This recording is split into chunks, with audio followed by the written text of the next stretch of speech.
فبأي آلاء ربكما تكذبان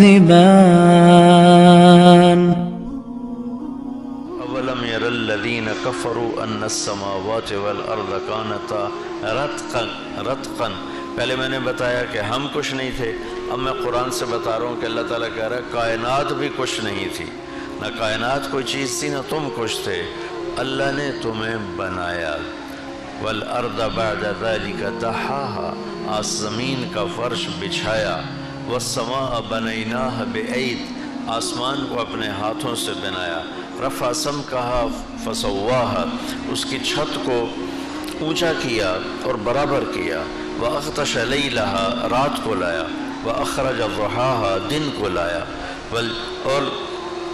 وَالْأَرْضَ بَعْدَ ذَلِكَ دَحَاهَا، پھر زمین کو بچھایا، اخرج منها ماءها، زمین سے پانی نکالا، ومرعاها، اور چارہ نکالا، والجبال ارساها، پہاڑوں کو گاڑا، اور زمین آسمان کے درمیان دن رات کا نظام چلایا، یغشی اللیل النہار یطلبہ حثیثا، دن ہے رات ہے، دن کا اجالا ہے رات کا اندھیرا ہے۔ پھر اللہ اس کو ایک اور طرح کہتا ہے، الم نجعل الارض مہادا، کون ہے زمین کو بچھونا پنگھوڑا بنانے والا، والجبال اوتادا، کس نے پہاڑ گاڑے، وخلقناکم ازواجا، تمہیں یہ شکل کس نے دی، یہ لڑکے وہ لڑکیاں، یہ شکل یہ تقسیم کس نے کی، وجعلنا نومکم سباتا، نیند کون لے کر آیا، وجعلنا اللیل لباسا، رات کون لباس بنا کے لایا، وجعلنا النہار معاشا، دن میں کاروبار زندگی کس نے چلائے، وبنینا فوقکم سبعا شدادا، سات آسمان کس نے بنائے، وانزلنا من المعصرات ماء ثجاجا، اور بادلوں سے پانی نچوڑ کے کس نے زمین پر اتارا، انا صببنا الماء صبا، یہ تیرا رب ہے جو پانی کو اتارتا ہے، ثم شققنا الارض شقا، یہ تیرا رب ہے جو زمین کو پھاڑتا ہے، فانبتنا فیہا حبا وعنبا، یہ تیرا رب ہے جو زمین سے پھل پھول غلے سبزیاں نکالتا ہے۔ پھر ایک اور انداز، امن خلق السماوات والارض، کون ہے زمین آسمان بنانے والا، پتہ تو کرو، اتنی کتابیں پڑھتے ہو، کہیں دیکھو تو صحیح کون ہے زمین آسمان بنانے والا، کسی بایولوجی، کسی کیمسٹری، کسی فزکس کی کتاب میں کسی سے پوچھو تو صحیح۔ اللہ کہتا ہے بتاؤ، امن خلق السماوات والارض، کس نے زمین آسمان بنائے، وَأَنزَلَ لَكُم مِّنَ السَّمَاءِ مَاءً، کس نے پانی برسایا، فَأَنبَتْنَا بِهِ حَدَائِقَ ذَاتَ بَهْجَةٍ، کس نے خوبصورت باغ پھل پھول اگائے، مَا كَانَ لَكُم مَّن تُنبِتُوا شَجَرَهَا، ایک درخت پیدا کر کے دکھا دو، کوئی نہیں ہے تو کون ہے، أَإِلَٰهٌ مَّعَ اللَّهِ، اللہ کہتا ہے کوئی اللہ کے سوا، ہے کوئی اللہ کے سوا، آسمان اٹھا کے دکھا دے، بادل برسا کے دکھا دے، پانی زمین میں چلا کے دکھا دے، زمین امن جعل الارض قرارا، کس نے زمین کو ٹھہرنے کی جگہ بنایا، وجعل خلالها انہارا، کس نے دریا بہائے، وجعل لها رواسیا، کس نے پہاڑوں کو گاڑا، وجعل بین البحرین حاجزا، کس نے زمین میٹھے اور کڑوے پانی کے درمیان پردے کھڑے کر دیے، کوئی پردہ ہے، کچھ بھی نہیں ہے، یوں کٹھے جا رہے ہیں، لیکن یہ ادھر نہیں جاتا یہ ادھر نہیں جاتا، بینہما برزخ لا یبغیان، بیچ میں ایک پردہ ہے، وہ پردہ یہ نہیں کہ اللہ نے شیٹ لگا دی، وہ پردہ میرے اللہ کا امر ہے، میرے اللہ کا حکم ہے۔ اللہ میٹھے پانی سے کہتا خبردار کڑوے میں نہیں جانا، کڑوے سے کہتا خبردار میٹھے میں نہیں جانا۔ آپ کو معلوم ہے دنیا میں 97% پانی کڑوا ہے، صرف 3% پانی میٹھا ہے، پوری دنیا کے آبی ذخائر میں صرف 3% میٹھا پانی ہے، 97% کڑوا پانی ہے۔ اگر اللہ اس پردے کو کھینچ لے، پردہ کیا ہے؟ اس کا امر، پردہ کیا ہے؟ اس کا حکم، یہ نہیں کہ اس نے پلاسٹک شیلڈ لگائی، اگر اللہ اپنے حکم کو واپس لے لے آپ کو پوری دنیا میں ایک قطرہ میٹھا پانی نہیں ملے گا، کڑوا پانی ایسے پھیلے گا، ایسے اندر جائے گا کہ آپ پوری دنیا کھود کے مر جاؤ گے، ایک قطرہ میٹھا پانی نہیں پا سکو گے۔ یہ میرے اللہ کا اعلان ہے، ھذا عذب فرات وَهَذَا مِلْحٌ أُجَاجٌ وَمِنْ كُلٍّ تَأْكُلُونَ لَحْمًا طَرِيًّا هَذَا عَذْبٌ فُرَاتٌ سَائِغٌ شَرَابُهُ وَهَذَا مِلْحٌ أُجَاجٌ، یہ پانی میٹھا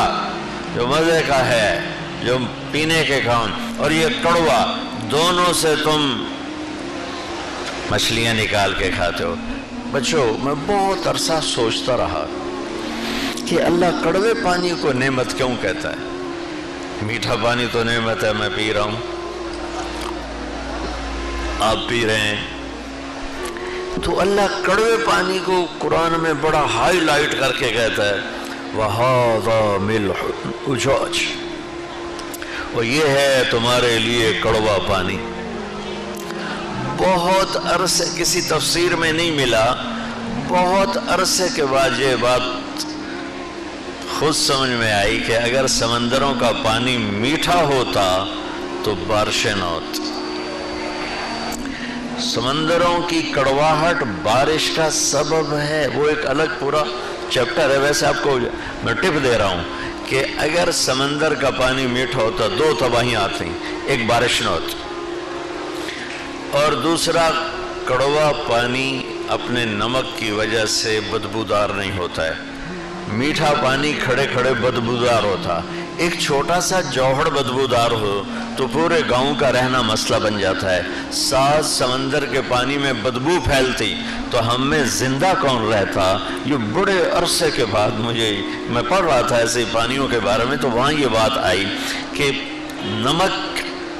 ہوا میں جاتا ہے، جو جا کر اوپر فضا کو ٹھنڈا کرتا ہے، پھر نیچے ایک سیکنڈ میں 15 ارب ٹن پانی بخارات بن کے ہوا میں اڑ جاتا ہے سمندر سے، صرف سمندر سے، باقی پتہ نہیں کتنا ہے، یہ کیلکولیشن سمندر سے 15 ارب ٹن پانی بخارات بن کے ہوا میں اڑ جاتا ہے۔ سمندر کی موجیں، لہریں، بلبلے اٹھتے ہیں، ٹوٹتے ہیں، جب وہ ٹوٹتے ہیں تو پانی کے چھوٹے چھوٹے ذرات اوپر جاتے ہیں، ان میں موٹے نیچے گر جاتے ہیں، جو بہت زیادہ باریک ہوتے ہیں ان کو ہوا اوپر اٹھا دیتی ہے، ان میں نمک شامل ہوتا ہے۔ یہ چھوٹے چھوٹے ذرات کو اللہ 1200 میٹر پہ جا کے فکس کر دیتا ہے۔ 1200 میٹر کی بلندی پر ٹنوں ٹن نمک کا خزانہ اکٹھا ہوتا ہے۔ جہاں اللہ بارش پیدا کرنا چاہتا ہے وہاں حکم دیتا ہے، تو نمک کی ٹھنڈک سے یہ جو ہر وقت 15 ارب ٹن پانی بخارات بن کے جا رہا ہے، یہ ٹھنڈا ہونا شروع ہوتا ہے، ٹھنڈا ہو کے قطرے بنتا ہے۔ جب وہ قطرے موٹے ہو جاتے ہیں اور ہوا ان کو اٹھانے سے عاجز ہوتی ہے تو پھر وہ ٹپ ٹپ ٹپ ٹپ ٹپ ٹپ زمین پہ گرنا شروع ہوتا ہے۔ کڑوے پانی نہ ہوتے، بارش نہ ہوتی، کڑوے پانی نہ ہوتے بدبو سے مر جاتے۔ تو میرے عزیزو، یہ ساری کائنات ایک شہنشاہ نے بنائی ہے، مجھے بھی آپ،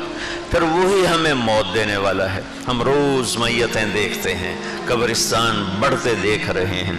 اور معصوم بھی جا رہا ہے اور بڑا بھی جا رہا ہے۔ یہ موت دینے وہ کون مرنا چاہتا ہے؟ تو کہا اللہ یتوفی الانفس حین موتها والتی لم تمت فی منامها، اللہ ہے جو تمہیں موت دیتا ہے، جو تمہاری روحوں کو نکالتا ہے۔ ایک موت ہے طارق جمیل کی، عبد الخالق کی، زید کی، عمر کی، بکر کی، جو انڈیویجولی مر رہے ہیں۔ ایک موت اللہ نے کائنات کی رکھی ہے کہ جب وہ پوری کائنات کو ایک جھٹکے کے ساتھ موت کی نیند سلا دے گا۔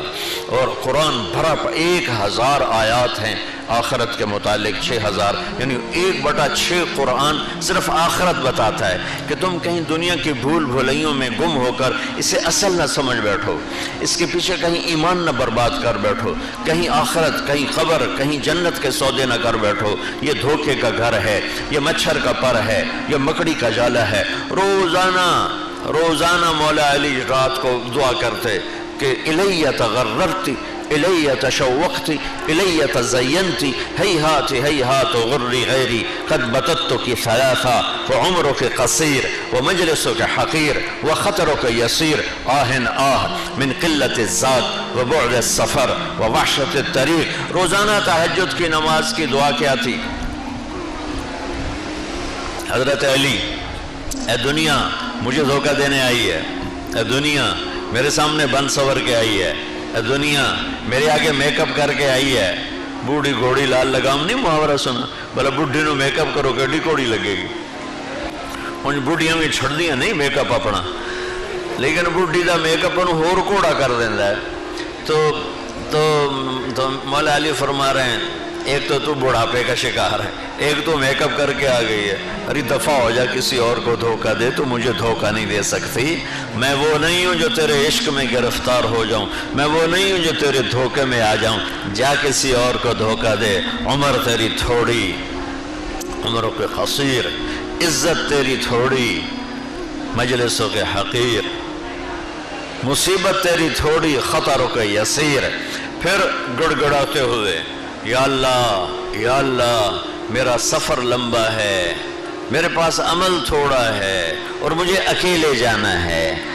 یہ کون شخص کہہ رہا ہے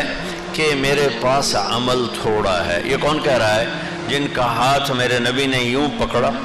اور مجھے دیکھو، اور کھینچتے کھینچتے کھینچتے کھینچتے یہاں سینے سے لگا لیا، اور پھر فرمایا علی اترضى ان يكون منزلك مقابل منزلی فی الجنہ، فرمایا علی کیا تو راضی ہے جنت میں تیرا گھر میرے گھر کے سامنے ہوگا؟ تو آپ کیا سمجھتے ہیں جنت کے سامنے گھر بلا عمل مل گیا ہے؟ صرف داماد کی وجہ سے نہیں ہے، صرف چچا کا بیٹا ہونے کی وجہ سے نہیں ہے، اپنے عمل کی وجہ سے ہے کہ تیرا گھر میرے گھر کے سامنے ہوگا۔